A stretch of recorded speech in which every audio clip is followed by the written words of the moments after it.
खाली बसा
तेढ निर्माण करतायत त्या आरएसएसच्या विरोधामध्ये हा मोर्चा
त्यानंतर एडवोकेट अनिल जाधव सर। देखिए, हम आरएसएस पे बंदी की डिमांड नहीं कर रहे, हम यही डिमांड कर रहे हैं कि आरएसएस कौन से एक्ट के अनुसार रजिस्टर्ड है तो वो हमको बताया जाए। आरएसएस के पास रजिस्ट्रेशन होगा तो उसका सर्टिफिकेशन या डॉक्यूमेंटेशन हमको दिखाया जाए, और वो रजिस्टर्ड नहीं होगा तो आरएसएस ये संगठन अपनी एक्टिविटीज़ कैरी ऑन करने के पहले खुद को रजिस्टर कर ले और भारत के संविधान के मुताबिक, भारत के कानून के मुताबिक चले। यही हमारी सीधी डिमांड है। लेकिन आपको यहाँ पर जन आक्रोश टूट जाए इसके लिए पुलिस ने परमिशन नहीं दी है। देखिए, हमारा आंदोलन करना, मोर्चा करना संविधान से दिया हुआ अधिकार है। भारत के संविधान ने जिससे भी गलत होता है उसको हक मांगने के लिए मोर्चा आंदोलन करने का एक संवैधानिक जरिया दिया है और हम उसी रास्ते से चल रहे हैं। आज आंदोलन हम पूरी शांतता से करेंगे, यहाँ पे कोई भी गलत घटना नहीं होगी। इसकी जवाबदारी पूरे वंचित बहुजन आघाड़ी के कार्यकर्ता ने लेके पुलिस को पहले ही बता दिया है। अगर आपको आरएसएस हेडक्वार्टर तक के नहीं जाने दिया जाता है तो क्या करेंगे? देखिए, हमें आरएसएस हेडक्वार्टर्स तक मोर्चा निकालना है। अगर हमें वहाँ तक नहीं पहुँचने देते तो हम वो ऑन द कॉल डिस्कस करेंगे। लेकिन मैं अभी भी आपको बोलता हूँ कि हम लोग जो है, हम अम्बेडकरवादी लोग, हम संविधान मानने वाले लोग हैं। और हम संविधान का और भारत के कायदा कानून का कहीं में भी उल्लंघन नहीं करेंगे और इसीलिए पूरा मोर्चा शांततापूर्व और पुलिस को कोऑपरेशन करके ही होगा। जिस तरह से ये जो घटना हुई सर, आपका क्या कहना है? ये जो घटना हुई वो बिल्कुल गलत घटना है।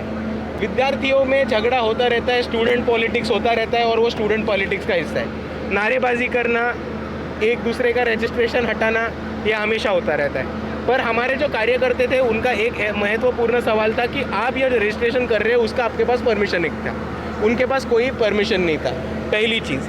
और दूसरी चीज़, विद्यार्थियों के झगड़ों से, विद्यार्थी आंदोलन से नॉन बेलेबल ऑफेंस एक विद्यार्थी पे लगना और उनका पूरा ज़िंदगी कोर्ट कचहरी में जाना, ये पहली बार हो रहा है। और ये इसीलिए हो रहा है क्योंकि आरएसएस इन्वॉल्व है। आरएसएस ने बीजेपी सरकार पे प्रेशर बनाया हुआ है और बीजेपी सरकार पुलिस को चला रही है, इसलिए हम सीधा आरएसएस पे मोर्चा निकाल रहे हैं। आप पुलिस प्रशासन या फिर कलेक्टर के पास क्यों नहीं गए निवेदन? क्योंकि देखिए, आज आरएसएस जो है वो पूरी तरह से बीजेपी को चलाती है। आरएसएस के ही प्रमुख पदाधिकारी बीजेपी के प्रमुख पदाधिकारी है और बीजेपी सरकार चलाती है। तो पुलिस हो, ब्यूरोक्रेट्स हो, कलेक्टर हो, आयुक्त हो, ये सब हस्तक है, ये अपना काम कर रहे हैं। हमें काम करने वाले ऑफिसर्स को नहीं पकड़ना है, हमें इनके मास्टरमाइंड को पकड़ना है, इसलिए हम सीधा आरएसएस पे मोर्चा निकाल रहे हैं। जो भाजपा के नेता है बावनकुळे जी, उन्होंने कहा है कि जो विरोध कर रहे हैं वो दहशतवादी से ही वो दहशतवादी ऐसी आपको उपमा दी गई है। देखिए, ये भाजपा का पुराना स्टंट है। जब जब इस देश में आंदोलन हुआ है, भाजपा ने हर आदमी को देशद्रोही या दहशतवादी कहा है। एनआरसीसीए के वक्त जो आंदोलन हुआ उनको दहशतवादी बोला गया था। उसी तरह से पंजाब में जब किसान आंदोलन कर रहे थे, नरेंद्र मोदी ने खुद उनको दहशतवादी बुलाया। आज यहाँ पे जो मौजूद है, यहाँ पे हर आदमी 100% अम्बेडकरवादी है, 100% बाबा साहब को मानने वाला है और 100% संविधान को मानने वाला है। हम जो चीज़ कर रहे हैं वो भारत के संविधान को पकड़ के कर रहे हैं और उससे महत्वपूर्ण हम जो चीज़ कर रहे हैं वो भारत का संविधान लेके कर रहे हैं और कायदे कानून से कर रहे हैं। तो हम कैसे दहशतवादी हुए? पहली बार ऐसा हुआ है कि आरएसएस जो है ऐसी सदस्य नोंदनी कर रही है, देश में कभी ऐसा हुआ नहीं, ऐसा भी कहा जा रहा है। देखिए, मेरा सबसे महत्वपूर्ण सवाल ये है कि आरएसएस जो संगठन है उनकी खुद की भारत सरकार के पास नोंदनी हुई है क्या? अगर उनकी नोंदनी हुई है तो वो बाकी के लोगों की नोंदनी करे। अगर उनकी नोंदनी नहीं हुई तो वो किस हक से और किस बलबूते पे दूसरों की नोंदनी कर रहे हैं? जय भीम, आवाज निकालो, जय भीम।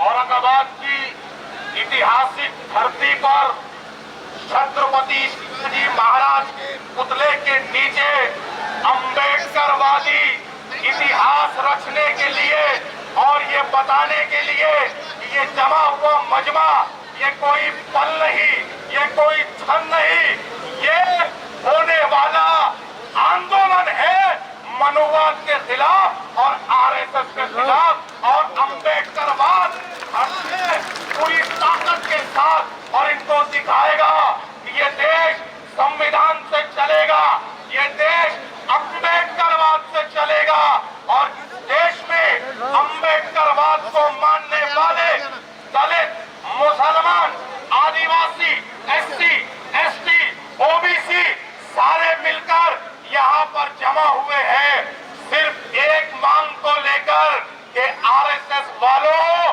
कम से कम अपना रजिस्ट्रेशन तो बताओ।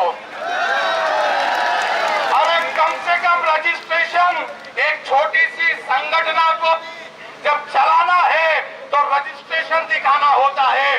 तुम्हारे 100 साल पूरे हुए, अब आपसे अम्बेडकरवादी रजिस्ट्रेशन मांगेगा और आपको बताना होगा। ये आज के धरने का मकसद है। और इस देश में ये देश सिर्फ और सिर्फ संविधान से चलेगा, ये जताने के लिए, ये बताने के लिए आज का ये धरना आंदोलन है। इस औरंगाबाद की धरती से शिवाजी महाराज के पुतले के नीचे खड़े होकर मैं एक आवाज देता हूं कि आरएसएस मुर्दाबाद थी, मुर्दाबाद है और मुर्दाबाद रहेगी। संविधान इस देश में हमेशा से जिंदाबाद था, जिंदाबाद है, जिंदाबाद रहेगा। और तुम 4 चड्डियां पहन लो फिर भी तुमको मानना संविधान ही पड़ेगा। आज के आंदोलन में बहुत बहुत शुक्रिया। एक बार जोरदार नारा लगा दीजिए,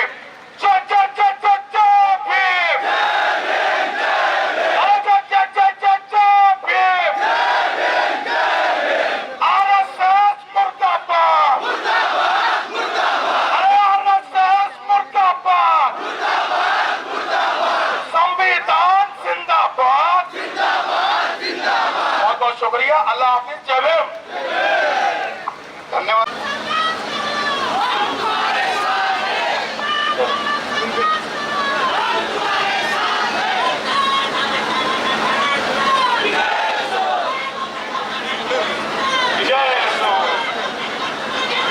हम तुम्हारे साथ हैं, हम तुम्हारे साथ हैं, हम तुम्हारे साथ हैं। यहाँ पे मौजूद सभी माता भगिनी को, सभी साथीदारों को और इस लड़ाई में सारे साथीदारों को मेरा क्रांतिकारी जय भीम। भाइयों, साथीदार, मैं आप सभी का शुक्रगुजार। मैं चाहता हूं कि आप ऐसे ऐतिहासिक मोर्चे में शामिल हुए कि भारत के इतिहास में ये पहला मोर्चा है जिसने कभी किसी ने हिम्मत की है आरएसएस के ऑफिस पे मोर्चा लेके जाने की, और ये हिम्मत करने वाले सिर्फ और सिर्फ आप लोग हैं। और इसीलिए मेरे को जय भीम। भाइयों, हम सबको समझना होगा कि हम आज यहाँ पे मौजूद क्यों हुए हैं और इसके पीछे घटना क्या है। कुछ दिनों पहले आरएसएस के कुछ कार्यकर्ता थे जिन्होंने एक एजुकेशनल इंस्टीट्यूट के सामने, एक कॉलेज के सामने रजिस्ट्रेशन डेस्क लगा के विद्यार्थियों का रजिस्ट्रेशन करना शुरू किया था। उनके पास कोई परमिशन नहीं थी। वंचित बहुजन आघाड़ी के कार्यकर्ता वहां पे गए और उन्होंने पूछा, आपके पास परमिशन है क्या ये रजिस्ट्रेशन करने की? और जब उनको पता चला कि आरएसएस के कार्यकर्ताओं के पास कौन सी भी रजिस्ट्रेशन की परमिशन नहीं है, तब उन्होंने कहा कि आप ये इलीगल एक्टिविटी कर रहे हो, आप कॉलेज में एक इलीगल एक्टिविटी कर रहे हो और आप यहाँ से चले जाओ। और वंचित बहुजन आघाड़ी के कार्यकर्ताओं ने आरएसएस के कार्यकर्ताओं से वहां से उठा के भगा दिया। पर भाइयों, यहाँ ये सिलसिला खत्म नहीं हुआ। वंचित बहुजन आघाड़ी के जो कार्यकर्ता थे राहुल मकासरे, यहाँ के आरएसएस के मनुवादी लोगों ने भाजपा के सरकार के लोगों को पकड़ के, पुलिस प्रशासन को पकड़ के राहुल मकासरे पे नॉन बेलेबल ऑफेंस ये दर्ज किया गया है। भारत में स्टूडेंट्स में, विद्यार्थियों में हमेशा बहस होती रहती है, स्टूडेंट ऑर्गेनाइजेशन में हमें पॉलिटिक्स रहती है, लेकिन ये पहली बार हुआ है कि एक छात्र पर नॉन बेलेबल ऑफेंस लगाया गया है, वो भी इस आरएसएस मनुवादियों की दबाव की वजह से। और इसके खिलाफ, इन आरएसएस के खिलाफ आज यहाँ पे हमने ये जन आक्रोश मोर्चा निकाला है। पर भाइयों, इसमें मजे की बात आप सबको ये समझनी होगी कि आरएसएस वहां पे रजिस्ट्रेशन कर रहा है। आरएसएस ने एक रजिस्ट्रेशन का डेस्क लगाया था। जिस ऑर्गेनाइजेशन का खुद का रजिस्ट्रेशन का पता नहीं है, वो किस मुंह से रजिस्ट्रेशन मांग रहा है, यही मेरे को समझ में नहीं आया सबसे पहले। और दूसरी तरफ आरएसएस से चार मांगे हैं। आरएसएस से हमारे कुछ अहम सवाल है कि अगर आप छात्रों का रजिस्ट्रेशन ले रहे हो, अगर आप रजिस्ट्रेशन ले रहे हो, तो हम ये डिमांड करते हैं, हम ये मांग करते हैं कि आप इस देश में भारत सरकार से रजिस्टर्ड हो या नहीं, ये हम सबको खुलेआम बता दो। और अगर आप रजिस्टर्ड हो तो कौन से एक्ट के मुताबिक रजिस्टर्ड हो, कौन से सेक्शन के मुताबिक रजिस्टर्ड हो, ये भी हमको बता दो। और अगर आप रजिस्टर्ड हो तो उसका डॉक्यूमेंटेशन या सर्टिफिकेट की हमको दिखा दो कि आप भारत देश के संविधान के हिसाब से भारत देश में रजिस्टर्ड है। हमारा दूसरा अहम सवाल है कि आरएसएस की दशहरा पूजा में जो हथियार पाए जाते हैं, जो ऑटोमेटिक वेपन्स पाए जाते हैं, तो सिर्फ भारत के आर्मी और मिलिट्री के पास होते हैं। ये वेपन्स तुम्हारे आते कहां से? आपके पास इन वेपन्स की परमिशन है? और अगर इनके पास वेपन्स की परमिशन नहीं है तो मैं पुलिस से यही कहूंगा कि जल्द से जल्द इन पे कार्रवाई करें और इन पे तहकीकात करें। और हमारा तीसरा मुद्दा है कि आरएसएस संगठन बनाता है, चंदा इकट्ठा करता है, वर्गणी इकट्ठा करता है, तो हम इनसे ये पूछना चाहते हैं कि आप कौन से जोर पर, कौन से बलबूते पर चंदा इकट्ठा करते हो, नेटवर्क बनाते हो? अगर आप चंदा इकट्ठा करते हो तो उसका डिमांड और उसकी लिस्ट गवर्नमेंट को देते हो क्या? अगर आप इनकम टैक्स भरते हो क्या? अगर आप चंदा इकट्ठा करते हो तो इनकम टैक्स भरते हो क्या? और यही हमारी 4 डिमांड्स है, और यही 4 डिमांड से हम ये कहना चाहते हैं कि आरएसएस ये खुद को संविधान के सामने सरेंडर कर दे, ऑर्गेनाइजेशन है के संविधान से चलाए। भाइयों, आपको मुद्दा समझना होगा। अगर कोई संगठन रजिस्टर्ड ना, अगर कोई संगठन चंदा इकट्ठा करके हो, इलीगल वेपन्स, ऑटोमेटिक वेपन्स, भारतीय आर्मी के वेपन्स अपने पास रखती है विदाउट लाइसेंस, तो क्या उनको टेररिस्ट ऑर्गेनाइजेशन नहीं माना जाएगा? जरूर माना जाएगा। और इसीलिए हम यहाँ कहने आए हैं कि हम संविधानवादी है, हम अंबेडकरवादी है, हम सब बाबा साहब के संविधान से और भारत के कानून से चलने वाले लोग हैं, और हमारी यही जिद है, हमारी यही मांग है कि आरएसएस भी भारत के संविधान से और भारत के कानून से चले और आगे चलता रहे। और इसीलिए मैं आप सभी से इतना ही कहना चाहता हूँ कि आपको किसी ने निकाला है तो वो सिर्फ और सिर्फ वंचित बहुजन आघाड़ी के कार्यकर्ताओं ने, वो सिर्फ और सिर्फ किसी ने निकाला है तो बाला साहब अंबेडकर के सिपाहियों ने, और वो सिर्फ और सिर्फ किसी ने निकाला है तो वो बाबा साहब अंबेडकर के भीम सैनिकों ने। और इसीलिए मैं कह रहा हूं कि हमको बहुत लोग आके नाम रखते हैं, बी टीम बोलते हैं, अलग अलग चीजें बोलते हैं, लेकिन ये आप सबका काम है, ये आप सबकी जिम्मेदारी है कि हर आदमी तक पहुंचना, हर आखिरी आदमी तक पहुंचना, और उनको पूछना कि वंचित बहुजन आघाड़ी ने आरएसएस के कार्यालय पे मोर्चा निकाला है, तेरे में है हिम्मत, तुम्हें है ताकत? अगर दम है तो शामिल होकर दिखाओ। और इसीलिए मैं बोलता हूं कि आज भारत में जो पहला मोर्चा निकाला है, कौन सी पार्टी ने निकाला है? देखो, हमारे स्टेज पे कौन है? देखो, हमारे स्टेज पे दलित है, आदिवासी है, भटके विमुक्त है, बहुजन है, मुसलमान है, तृतीयपंथी समाज के लोग हैं, और ये वंचित बहुजन आघाड़ी की ताकत है। हमारे पास एक खासदार नहीं है, हमारे पास एक आमदार नहीं है, हम सत्ता में नहीं है, लेकिन संविधान बचाने के लिए हम इन सबसे घंटा फर्क नहीं पड़ता। जब जब संविधान का बात आएगा, जब जब कायदा कानून का बात आएगा, और जब जब बाबा साहब अंबेडकर ने दिए हुए न्याय, हक और अधिकार का बात आएगा, वंचित बहुजन आघाड़ी के कार्यकर्ता, यहाँ के तमाम अंबेडकरवादी बिना डर देखे, बिना खौफ देखे, बिना आरएसएस की दहशत देखे इसी तरह से मोर्चा निकालेगी और सक्सेसफुल करके दिखाएगी। और जाते जाते मैं इसीलिए यही एक चीज बोलना चाहता हूँ कि आगे के समय में, आगे के आने वाले वक्त में, अगर आरएसएस से कोई लड़ सकता है, अगर कोई आरएसएस को छाती पे लड़ सकता है, और अगर कोई आरएसएस को हरा सकता है, तो वो सिर्फ और सिर्फ भारत देश के अंबेडकरवादी, और किसी में वो और इसीलिए जाते जाते मैं आप सभी को यही कहूंगा कि आगे हमारा मोर्चा होगा, आगे के लोगों का भाषण होगा, वंचित बहुजन आघाड़ी के इतर पदाधिकारी, राज्य के पदाधिकारी बात करेंगे, और हमें शांतिपूर्व मोर्चा निकालना है। हम कायदा संविधान मानने वाले लोग हैं, हम कहीं पे भी कायदा और संविधान तोड़ेंगे नहीं, लेकिन हम आरएसएस को झुका के कायदा और संविधान मानने को जरूर लगाएंगे। और इसीलिए जाते जाते मैं इतना ही बोलता हूँ, आरएसएस मुर्दाबाद, आरएसएस मुर्दाबाद, मुर्दाबाद, मुर्दाबाद। Doctor Baba Saheb Ambedkar answer, doctor Baba Saheb Ambedkar answer. जय जय जय जय जय वीर, जय जय जय जय जय वीर, जय भीम, जय संविधान।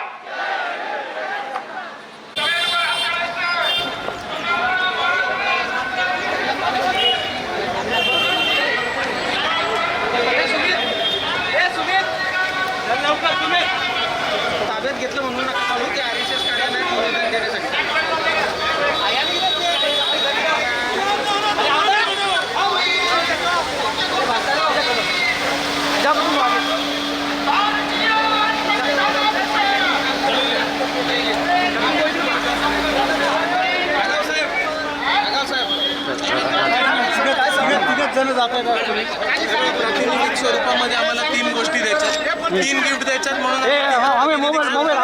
वंचित बहुजन आघाडीचा मोर्चा चालू आहे आणि आपल्या सर्वांना मी एवढंच विनंती करतो की जो मोर्चा चालू आहे तो आपण सर्वांनी कव्हर करावा. शांतता.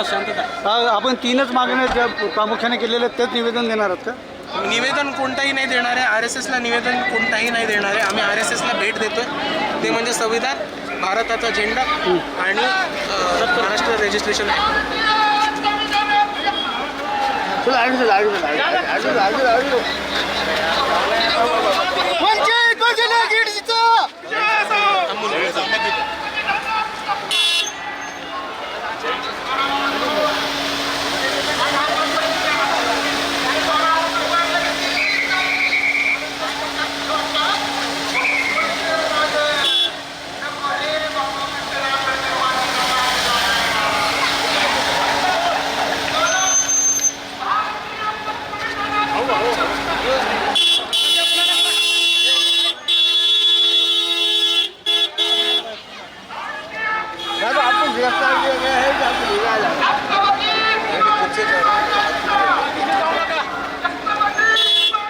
आम्ही हे गिफ्ट जे वंचित बहुजन आघाडीच्या वतीने आणलंय, भारताचा झेंडा, रजिस्ट्रेशन ॲक्ट आणि तसंच भारताचं संविधान, हे पोलिसांना देणार आहोत आणि पोलीस आमच्या वतीने ते RSS वाल्यांना गिफ्ट करणार आहेत असं त्यांनी आम्हाला सांगितलेलं आहे. आणि म्हणून या प्रातिनिधिक स्वरूपामध्ये सगळ्यात पहिलं gift भारताचा राष्ट्रध्वज हा पोलिसांना देत आहे.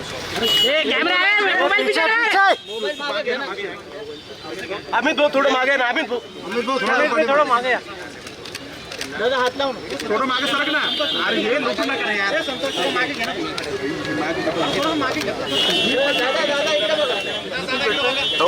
दुसरी गोष्ट संविधानाचा मोबाईल कॅमेरा खाली गेला भाऊ. अमित अरे भाऊ अमित पीछे मी नाही आली तर तुम्ही कसं लावलं?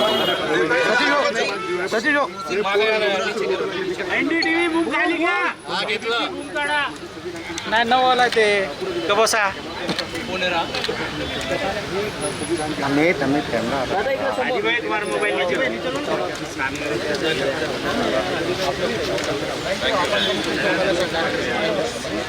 कितना नीचे देख ले. तो नीचे अमित भाऊ 25 चला साहेब चला.